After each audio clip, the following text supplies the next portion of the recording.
Vamos lá então. Na aula anterior eu falei sobre lead e vendas, ou do processo de vendas, né? Pipeline de vendas ou funil de vendas. E a aula foi focada realmente no processo de vendas. E lá eu falei sobre captação de leads pelo formulário do site, no próprio Perfex CRM, importação de leads pelo Perfex.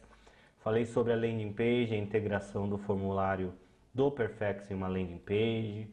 Falei um pouquinho sobre qualificação de lead, diferença entre proposta e orçamento, que é muito importante você considerar na hora que você for fazer a sua proposta, que é para o lead, e o seu orçamento, que é para o cliente.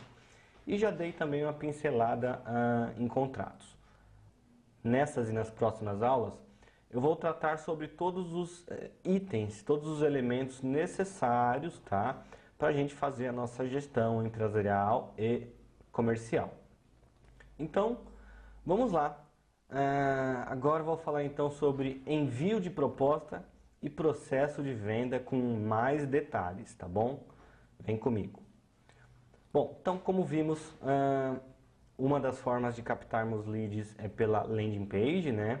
Eu já deixei aqui esse formulário de teste já pré-preenchido para a gente ver ele funcionando novamente, tá? Então suponhamos que o lead entrou em contato com sua empresa pelo seu formulário, pela sua landing page, e a gente consegue ver esse lead no Perfex. Vou atualizar essa página.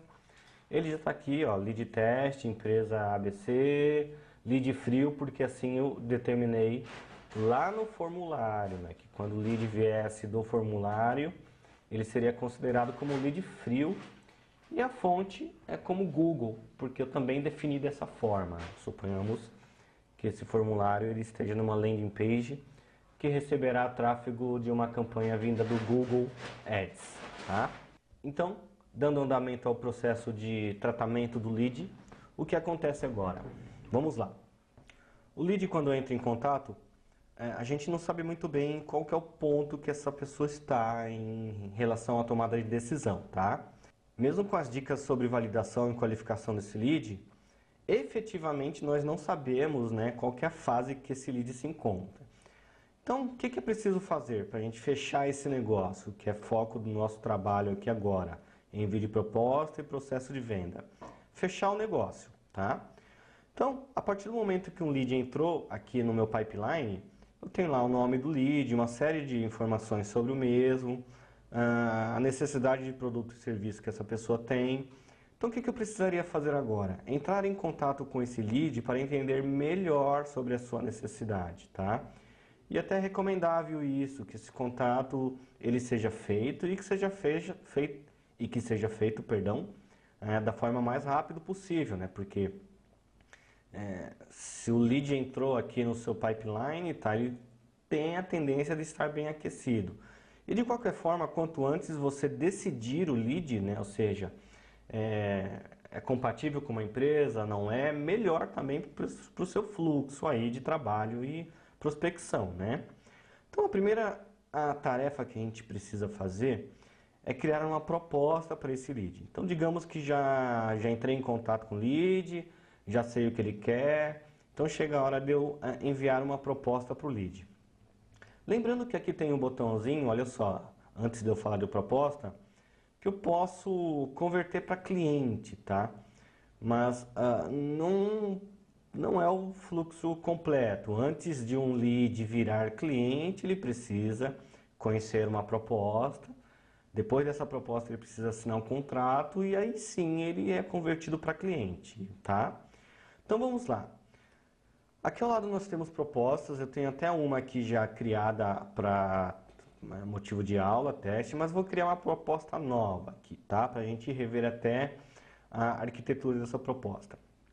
Então suponhamos que a proposta seja para gestão de mídias sociais, tá? Ela é relacionada a um lead, para esse lead, a data da proposta, de validade de proposta é essa data, tá? A data foi criada hoje e tem 10 dias para a criação da proposta. Eu já comentei que eu gosto muito de deixar esses comentários ativados, porque facilita, é um canal a mais para o lead entrar em contato com a gente, expor os seus feedbacks, os seus pensamentos e tudo mais que tiver porventura gerando alguma dúvida, gerando algum receio ou algum impedimento nesse lead, tá? Bom, e aqui embaixo a gente tem nessa área aqui onde a gente compõe o nosso serviço. A gente pode trabalhar de diversas formas, tá? Se eu sou um desenvolvedor web, eu posso trabalhar com desenvolvimento plano ouro, prata, bronze. Aqui no item eu tenho desenvolvimento, o serviço em si, um resumo. E na descrição eu tenho uma descrição mais detalhada. Aqui é importante detalhar ao máximo, tá? Porque o lead muitas vezes ele não tem um conhecimento um pouco mais técnico da sua demanda, né? Então aqui na verdade eu estou falando sobre gestão de mídias sociais, né? Eu poderia fazer diferente, quer ver? Deixa eu pegar aqui uma outra instância do Perfex que tem mídias sociais. Então vamos lá, vou pegar esse lead aqui como exemplo, vou em proposta, mesmo caminho, vou criar uma proposta. Aqui sim, ó, a gestão de mídias sociais, só para descer aqui, porque aqui eu já tenho os itens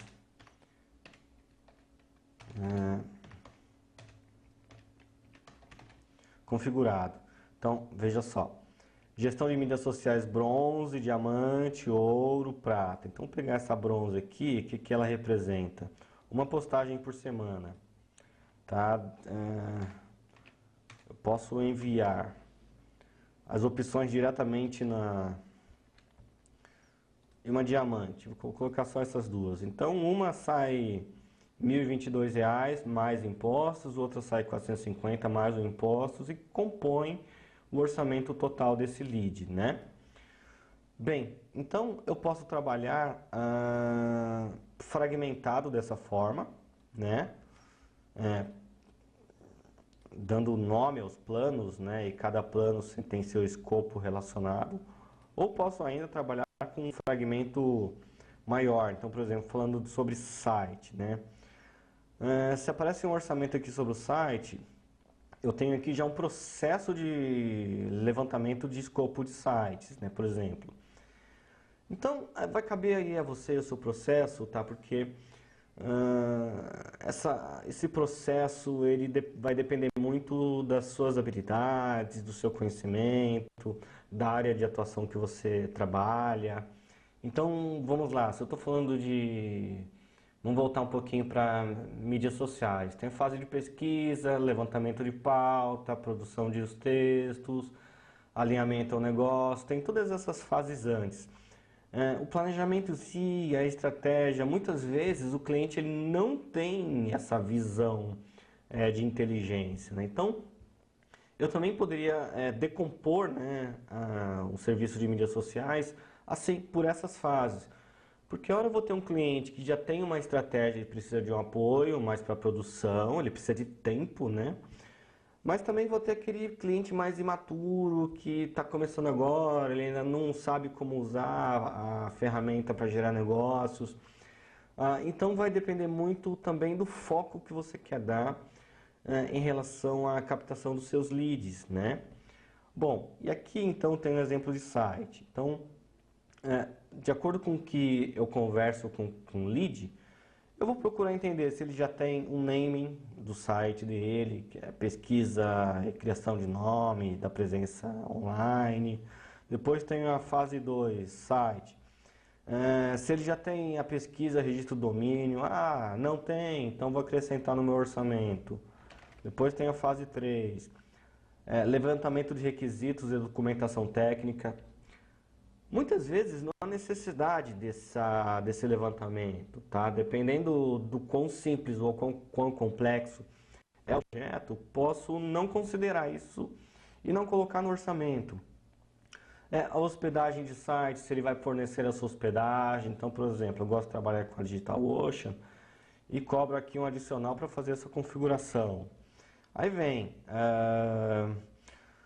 arquitetura da informação, eu sempre coloco, porque é uma documentação importante, vai estar bem ligada à estratégia, a entregar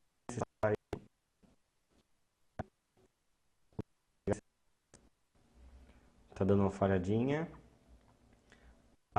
O áudio tá dando uma falhadinha.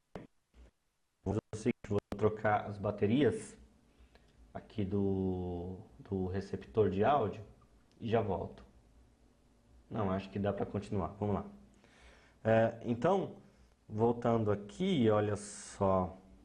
A arquitetura de informação é importante porque tem que estar relacionado ao negócio dele, tá? Tem que ser pensada de modo a atingir os resultados que o cliente precisa, né? Prototipação visual. Então é importante, se você entende que ele é um cliente que tem uma hierarquia para seguir lá na empresa dele, você sabe que isso vai ter que passar por 1, 2, 3 pessoas dando pitaco no mesmo trabalho. Então, antes de desenvolver um projeto web, por exemplo, se isso for uma necessidade, você precisa considerar aqui a prototipação. Porque no protótipo é muito mais simples de você alterar um logo, alterar uma arquitetura, antes de entrar na fase de programação, por exemplo. Então, se você entender isso, é importante considerar no orçamento. Tenho aqui, se ele vai precisar de uma prototipação navegável.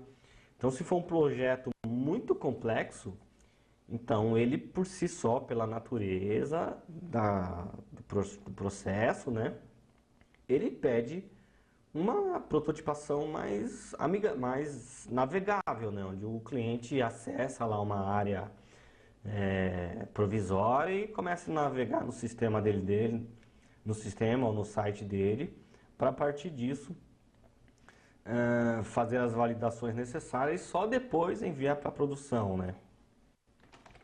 Dentro de site ainda eu tenho a homepage, né? Depois, uma coisa interessante aqui que eu gosto de considerar, a homepage, quem vai enviar os textos? O cliente fala, não, eu mesmo vou enviar todos os textos, então eu não precisaria acrescentar aqui os textos. Mas eu cobro um adicional da produção textual da homepage quando o cliente não tem esse texto para enviar ou não sabe o que escrever, tá? Aí, dando continuidade, o site, a gente sabe que a homepage ela é bem mais trabalhosa, né? Ainda mais se for uma empresa de médio ou grande porte, ela vai sofrer influência de diversos interessados no que colocar na homepage, né? Então, isso torna por si só um projeto mais longo, mais trabalhoso. Então, preciso considerar também esse tipo de perfil do cliente, né? As páginas, tá? Então, eu preciso mapear quantas páginas o site terá. E aqui é interessante que eu consigo colocar a quantidade de páginas que o site vai ter. E isso tem que estar documentado porque o escopo é facilmente um site, ele pode ser desdobrado em 50 páginas, tá?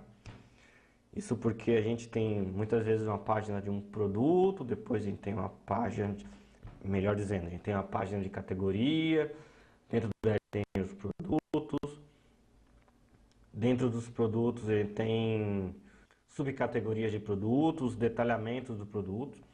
Então, por isso que eu considero a produção de página quantificável, tá?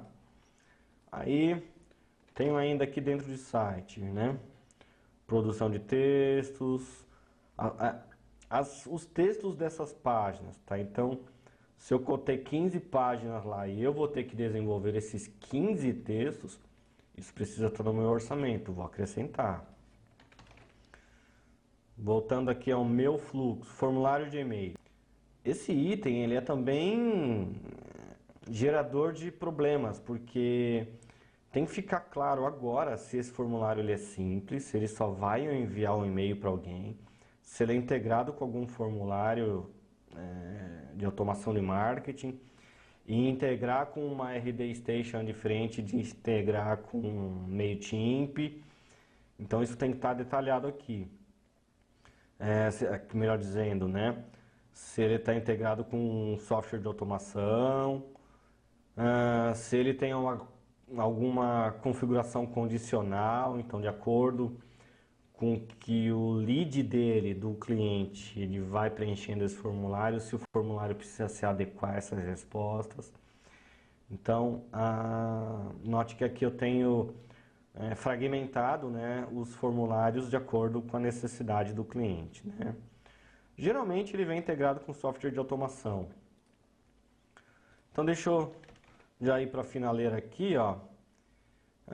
Aí vem os adicionais, né? Integração com Cloudflare, integração com SMTP, se o serviço ele vai precisar de manutenção mensal e outros itens, tá? Então, lá no final, eu tenho um projeto que custou R$ 12.000, né?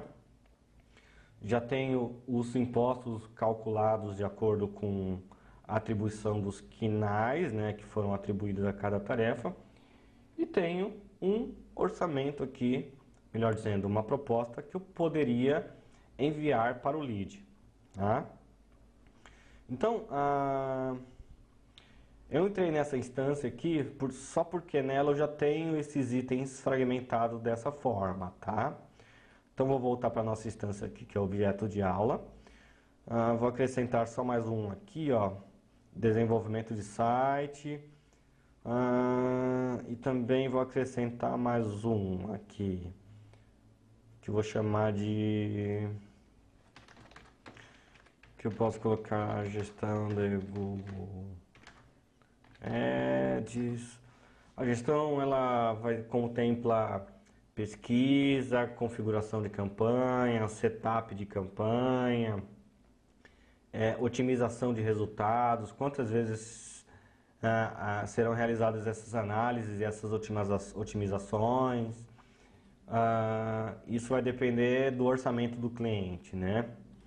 Então, eu tinha falado 500, vou colocar aqui R$ 1.500, vou inserir a taxa. A unidade é mensal, né? Tende a ser um projeto de médio e longo prazo, né? Salvar aqui e vou agora sim vou acrescentar. Então, ó, que ele gerou um orçamento de R$ 4.000, mais os impostos, 4.240. Vou salvar esse orçamento. Bom, o que acontece agora? Eu posso dar uma analisada aqui, ó, no orçamento. Deixa eu dar uma visualizada na proposta que eu quero te mostrar algo interessante. Olha só a qualidade, né, a apresentação, a diagramação da proposta, muito profissional, tá? Bom, eu fiz isso por conta desse ponto aqui, ó. Esse item aqui, Proposal Itens, é um shortcode, tá? Ele é responsável por gerar essas informações, mas eu posso acrescentar aqui, por exemplo, as restrições. Restrições. Não contempla itens não especificados. Tá? Prazo de entrega 30 dias. Condições de pagamento 50% no aceite e 50% 30 dias. Forma de pagamento: boleto, CAR. Eu gosto de acrescentar sempre: esta proposta gera um contrato para a apreciação das partes.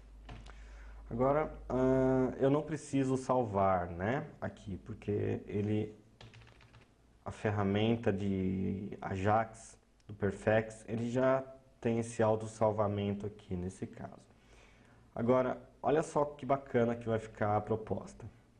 Vou clicar aqui em mais, vou visualizar a proposta. Note que aqui abaixo da proposta, as informações que eu inseri aqui nesse campo, tá? Elas estão também aqui registradas. Eu ainda teria a opção aqui de trabalhar com mais shortcodes. Então vamos ver o que teria aqui de interessante. Quando eu clico em disponibilizar mesclagem de campos, deixa eu ver o que aparece. O ID da proposta, o assunto, subtotal não precisa, endereço, cidade, e-mail, telefone, não. Termos e condições, talvez, poderia ser interessante já deixar aqui, eu vou clicar nele. Então, nesse caso, quando eu preencho aqui, não preciso salvar. Deixa eu dar uma atualizada. Olha só, restrições da proposta. Então aparece aqui termos e condições. E aqui é o ID da proposta. E vou fazer uma concatenação aqui, ó. Proposta número X. Leia os termos gerais neste link, por exemplo. Então, acabei de concatenar um texto com o shortcode que temos disponível aqui. Eu vou atualizar aqui agora. Olha só, proposta número 5. Está aqui. E leia os termos gerais neste link. Tá? Então, é uma flexibilidade assim muito grande de comunicação, uma agilidade, uma segurança que a gente vai levar para o cliente, né? Ou melhor, para o lead, né? Para o prospecto. Bom, voltando lá. A partir do momento que o lead, ele então aceita a proposta, ele tem lá a opção de fazer o download, declinar, rejeitar ou aceitar, ou abrir uma discussão aqui na proposta, né? Já vimos que quando ele aceita a proposta, ele vai clicar aqui em aceitar e validar essa assinatura com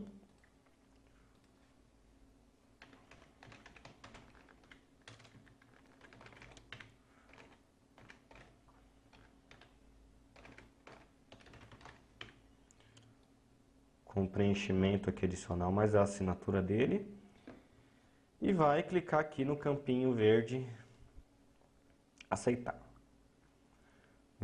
Quando isso acontece, a gente, deixa eu atualizar aqui para ver o que é exibido, a gente tem uma proposta já aceita. Somente depois que a proposta é aceita, aí a gente pode transformar essa proposta em orçamento ou fatura. Só que mesmo assim, a gente só converte em orçamento os clientes, tanto quanto as faturas. Então vamos lá, fatura e orçamento a gente converte para clientes, não para lead. Voltando ao nosso processo então aqui de trâmite, depois que o lead ele aceita uma proposta, é necessário que eu faça o envio de um contrato, né, para ele.